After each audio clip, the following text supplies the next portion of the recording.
Hello friends, आज हम लोग class 8 subject geography chapter agriculture करेंगे। एग्रीकल्चर किसी भी देश के लिए बहुत इंपॉर्टेंट इकोनॉमिक एक्टिविटी होता है। आइए हम लोग इसका सबसे पहले इंट्रोडक्शन पार्ट करते हैं। इस चैप्टर का introduction. Transformation from a plant to a finish products involves 3 types of economic activities. Various अलग अलग 3 टाइप्स के इकोनॉमिक एक्टिविटीज़ में बांटा जा सकता है, जैसे primary activity, secondary activity, tertiary activity. पूरे वर्ल्ड में हर एक इकोनॉमिक एक्टिविटी इसी 3 कैटेगरी में होता है।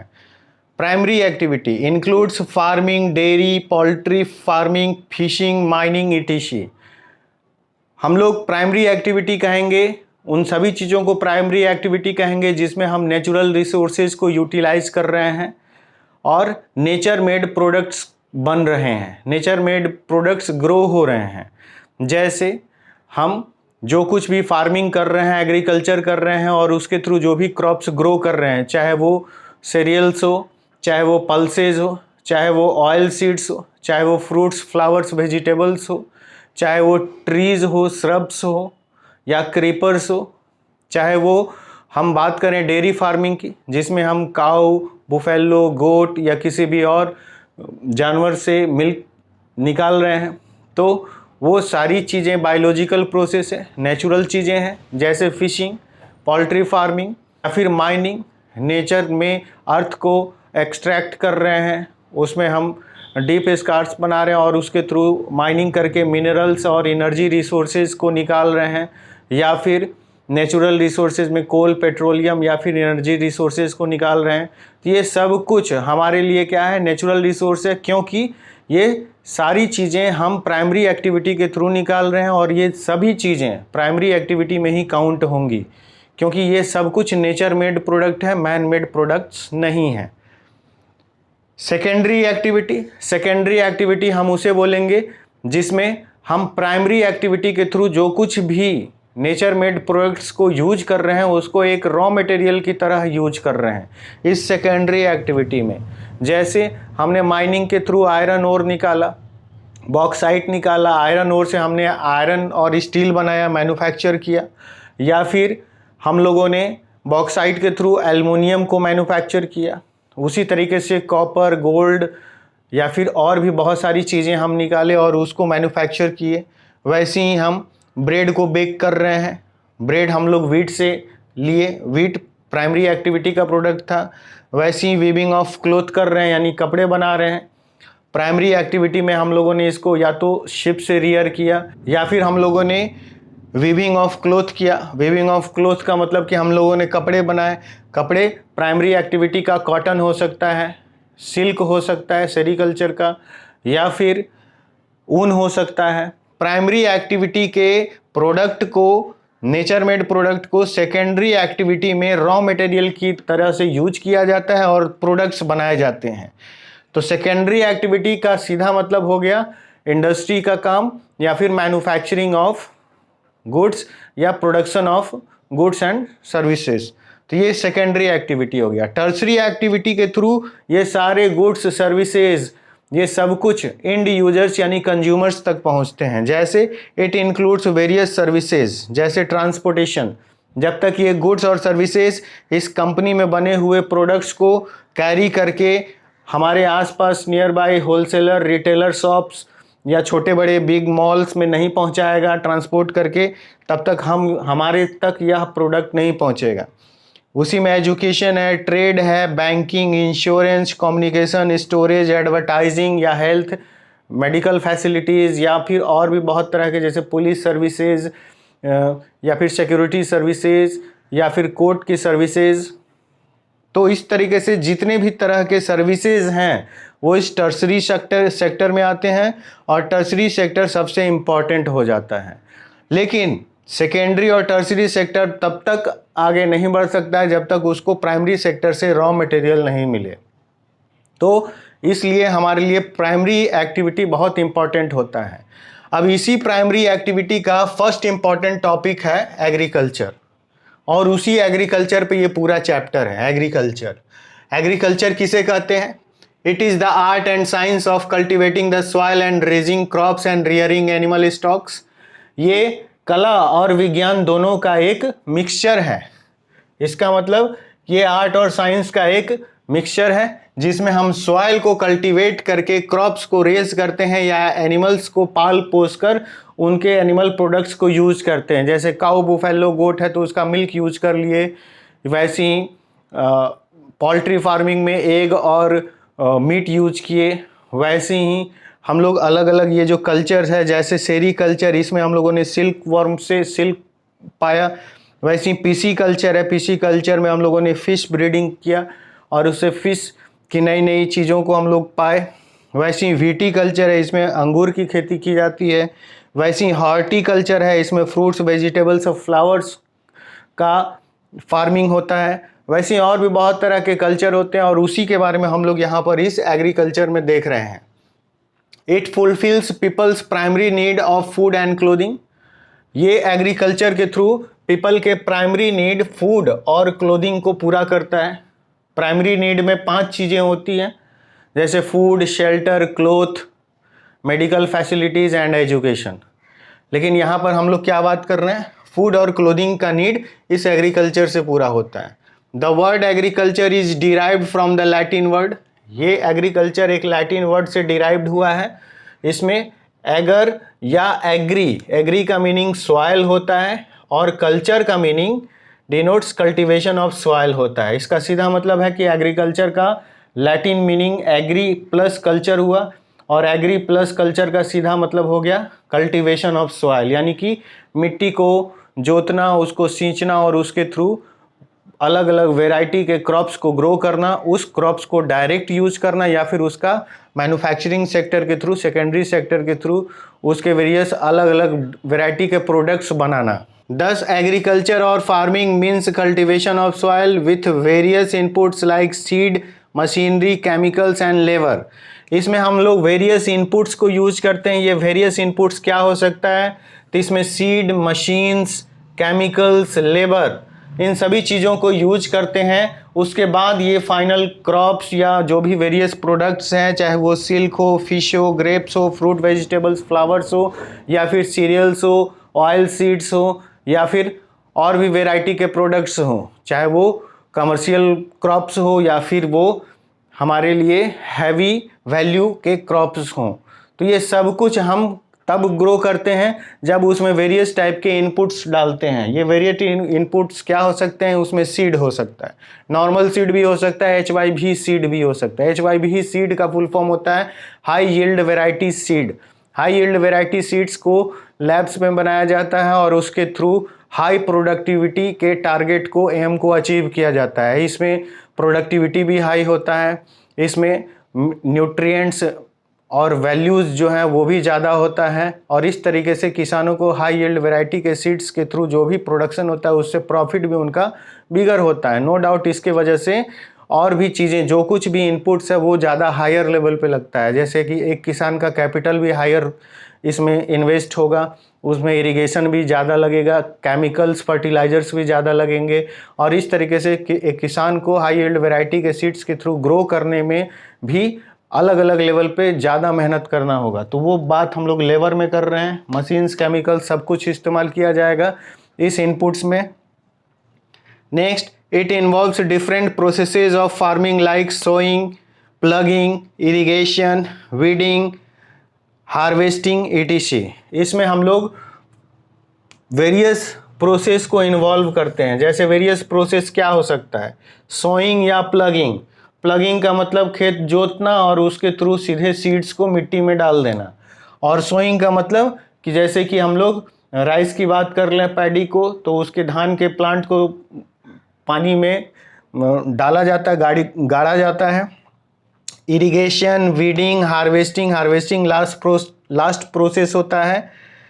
Inputs are of 2 types. इस इनपुट्स को हम लोग 2 टाइप्स में बांट सकते हैं। ये 2 टाइप्स क्या है, फिजिकल इनपुट्स और ह्यूमन इनपुट्स। फिजिकल इनपुट्स में सनशाइन, रेनफॉल, टेम्परेचर, ह्यूमिडिटी हो गया। अलग अलग तरह के जो भी क्रॉप्स हैं ग्रो करते हैं उनके लिए हमें ये अलग अलग सनशाइन, रेनफॉल, टेम्परेचर, ह्यूमिडिटी का रिक्वायरमेंट होता है। वैसे ही ह्यूमन इनपुट्स, इसमें storage, labour, machinery, chemical, fertilisers, ये सब कुछ ह्यूमन इनपुट्स हैं। और इनके साथ ही, इन दोनों के साथ ही, फिजिकल और इन ह्यूमन इनपुट्स के साथ ही हम एग्रीकल्चरल एक्टिविटीज़ को कंप्लीट कर सकते हैं। Output we received as variety of crops. इस इतने के बाद जब कुछ हम एग्रीकल्चर में ग्रो करते हैं तो हमें क्या मिलता है, तो हमें वेराइटी के क्रॉप्स मिलते हैं। ये हमारा क्या हो गया, आउटपुट हो गया। इसमें crops, would, dairy products, poultry products या फिर और भी वेराइटी के वेरियस टाइप के चीज़ें हम पाते हैं। आइए अब हम लोग देखते हैं फैक्टर्स इन्फ्लुएंसिंग एग्रीकल्चर। एग्रीकल्चर के लिए कौन कौन से फैक्टर्स उसको इन्फ्लुएंस करते हैं, प्रभावित करते हैं। पहला, climate. It includes temperature, rainfall. Hot and humid climate is best for rice while temperate is best for wait etc। यहाँ बोला गया कि हम लोग क्लाइमेट में सब कुछ आएगा, जैसे रेनफॉल आएगा, सनशाइन आएगा, टेम्परेचर आएगा, ह्यूमिडिटी आएगा, और इन सभी की वजह से वेरियस टाइप के क्रॉप्स को अलग अलग तरीके से ये अफेक्ट करेगा।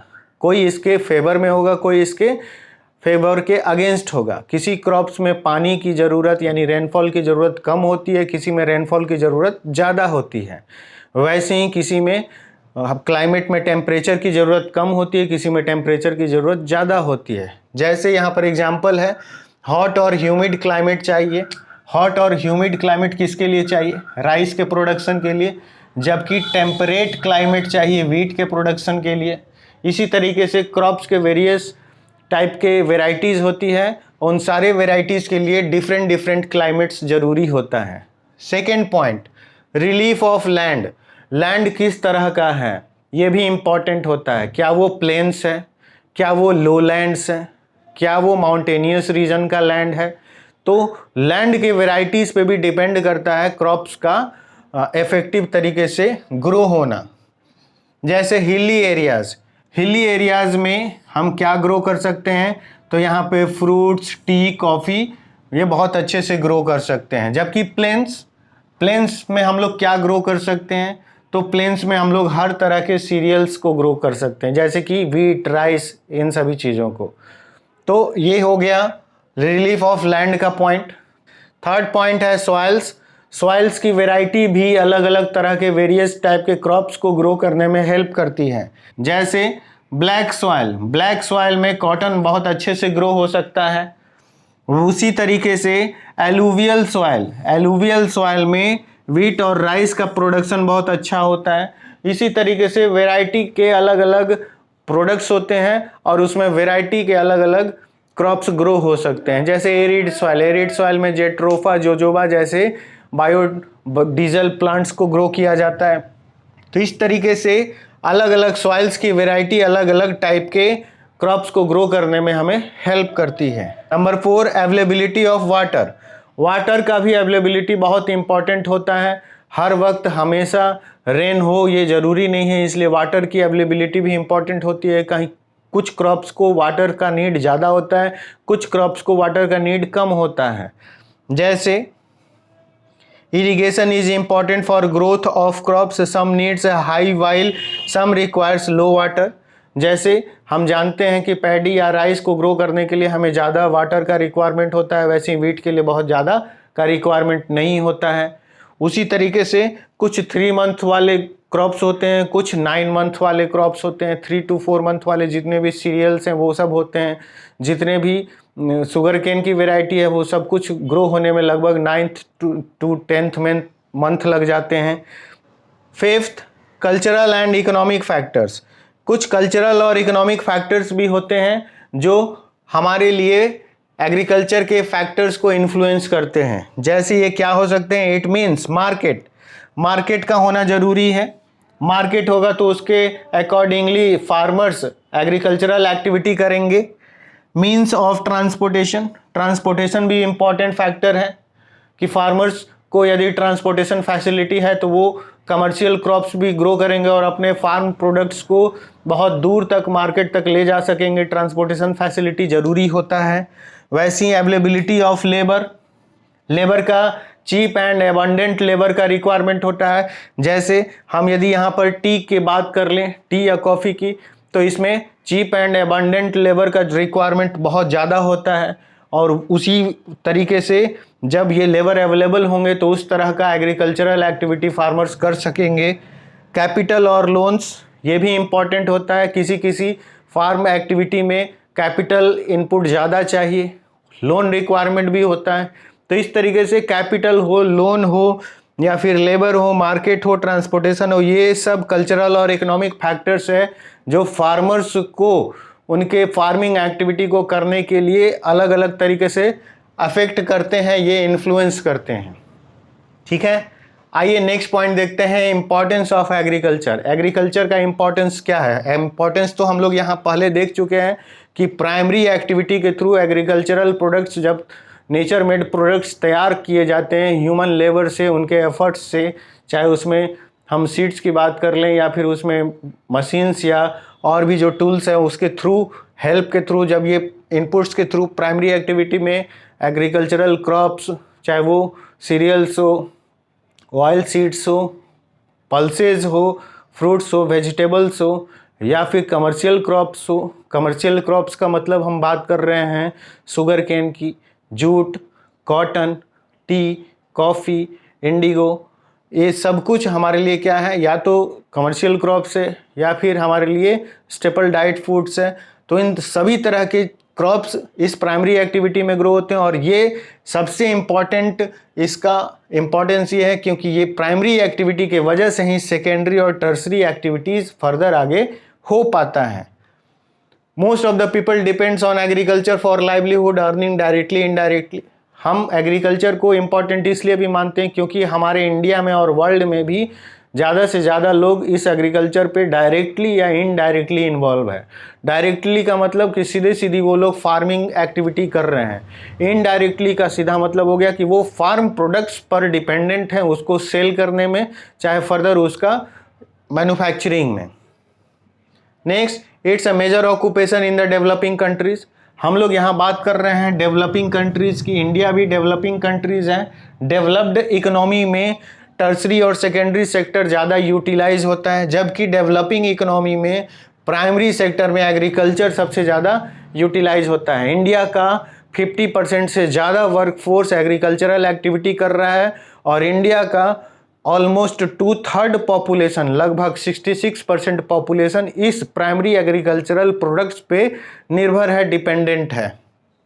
Next, backbone of countries economic development. हम लोग अभी देखें कि कंट्री के इकोनॉमिक डेवलपमेंट के लिए बैकबोन है। बैकबोन का सीधा मतलब कि यहाँ पर हम बात कर रहे हैं रॉ मटेरियल, यहाँ पर हम बात कर रहे हैं रॉ मटेरियल के रूप में। रॉ मटेरियल्स ही नहीं होगा तो कंट्री का मैन्युफैक्चरिंग सेक्टर और सर्विस सेक्टर क्या लोगों को प्रोवाइड करेगा।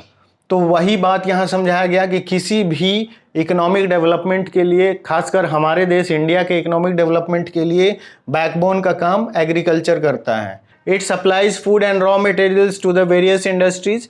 ये वेरियस इंडस्ट्रीज के लिए रॉ मटेरियल और फूड सप्लाई करता है। जैसे हम बात कर लें मैंगो की, ये फ्रूट है, और मैंगो जो है, मैंगो से रिलेटेड वेरियस टाइप के इंडस्ट्रीज़ को रॉ मटेरियल के रूप में या तो फूड प्रोवाइड करता है या फिर रॉ मटेरियल के रूप में प्रोवाइड होता है इंटरमीडिएट। जैसे कि मैंगो से पिकल्स बन सकता है, मैंगो के पाउडर बनते हैं, मैंगो का जूस बनता है, मैंगो का जैम बनता है। तो अलग अलग वेरियस प्रोडक्ट्स हो सकते हैं। वैसे ही मैंगो के बदले हम वीट बात कर ले तो वीट से हम अलग अलग तरह के नूडल्स हो सकता है, ब्रेड हो सकता है, या फिर मैदा हो सकता है, वाइट फ्लोर बोलते हैं। तो इस तरीके से अलग अलग बहुत तरह के वैरायटी ऑफ प्रोडक्ट्स हो सकते हैं। वो सीरियल्स हो सकता है, वो फ्रूट्स वेजिटेबल्स हो सकता है, फ्लावर हो सकता है, और ये सब कुछ रॉ मटेरियल के रूप में सेकेंडरी सेक्टर यानी कि इंडस्ट्री सेक्टर यूज करता है। It create huge market for tractor, thresher, harvester, fertiliser, pesticides and other industrial products. जब हम एग्रीकल्चर की बात कर रहे हैं तो एग्रीकल्चर के वजह से एक ह्यूज मार्केट डेवलप होता है। क्या चीज़ का मार्केट? तो ये ट्रैक्टर का डिमांड बढ़ जाता है, थ्रेशर, हार्वेस्टर, फर्टिलाइज़र, पेस्टिसाइड्स का डिमांड बढ़ जाता है, और भी जितने भी इंडस्ट्रियल प्रोडक्ट्स हैं जो इंडस्ट्री बनाती है उन सारे प्रोडक्ट्स का डिमांड इस एग्रीकल्चर के वजह से बढ़ता है। इसलिए ये एग्रीकल्चर एक इम्पॉर्टेंट एक्टिविटी है और ये इसका एक बहुत बड़ा मार्केट इसलिए बनता है और इसके वजह से उसमें इंडस्ट्री है, उसमें प्रोडक्ट्स बने, उसमें मशीन्स बने, उसमें लोगों को जॉब मिला, एम्प्लॉयमेंट मिला, लोगों का इकोनॉमिक एक्टिविटी बढ़ा, उसकी वजह से उनके इकोनॉमिक एक्टिविटी से उनके अर्निंग की वजह से मार्केट एक्टिविटी बढ़ा। तो ये सब कुछ एग्रीकल्चर की वजह से है, इसलिए एग्रीकल्चर एक इम्पॉर्टेंट एक्टिविटी है। It helps in providing employment and eradicating poverty. यहाँ यही समझाया गया कि एग्रीकल्चर एम्प्लॉयमेंट प्रोवाइड करता है। हम लोगों ने अभी डिस्कस किया कि पूरे इंडिया के वर्कफोर्स का 50% से ज़्यादा लोग इस एग्रीकल्चर में एम्प्लॉयड है, तो एम्प्लॉयमेंट प्रोवाइड किया। दूसरी बात इसमें बताया गया कि जब एम्प्लॉयमेंट मिलेगा, लोग अर्न करेंगे, अर्निंग कैपेसिटी बढ़ेगा, तो उनका लाइफ का जो भी बेसिक नीड्स है वो फुलफ़िल होगा और वो बेसिक फुलफ़िल नीड्स जब कंप्लीट होगा तो उनकी पॉवर्टी समाप्त होगी। तो वही बात यहाँ समझाया गया कि एम्प्लॉयमेंट इंक्रीज होता है, पॉवर्टी डिक्रीज होता है। Next, enhancing trade and earning foreign exchange. जब एग्रीकल्चरल एक्टिविटी बढ़ेगा तो फॉरेन एक्सचेंज बढ़ेगा और ट्रेड बढ़ेगा, ट्रेड एंड कॉमर्स बढ़ेगा, दूसरे देशों के साथ संपर्क बढ़ेगा और इसकी वजह से कंट्री का ग्रोथ होगा, कंट्री का इकोनॉमिक ग्रोथ होगा, तो उसका फ़ायदा इस कंट्री में बेसिक पब्लिक फैसिलिटीज़ क्रिएट करने में होगा। और हम सब जानते हैं कि बेसिक पब्लिक फैसिलिटीज़ क्रिएट होगा, कंट्री का बेसिक इंफ्रास्ट्रक्चर ज़्यादा मजबूत होगा, स्ट्रॉन्ग होगा, तो उसका फ़ायदा कॉमन पीपल को मिलेगा। तो इस तरीके से आज हम लोगों ने इस एग्रीकल्चर चैप्टर का इंट्रोडक्शन किया, उसके बाद एग्रीकल्चर का कुछ डिफिनीशन पार्ट किया। यहाँ पर हम लोगों ने फैक्टर्स इन्फ्लुएंसिंग एग्रीकल्चर टॉपिक किया, यहाँ पे हम लोगों ने इम्पोर्टेंस ऑफ एग्रीकल्चर किया। और मेरा next topic types of farming या टाइप्स ऑफ एग्रीकल्चर का होगा। आपको मेरा आज का वीडियो कैसा लगा कमेंट कीजिए, लाइक शेयर सब्सक्राइब कीजिए यदि अच्छा लगे तो, और अपने फ्रेंड्स को मेरे इस चैनल के बारे में बताइए। Thank you.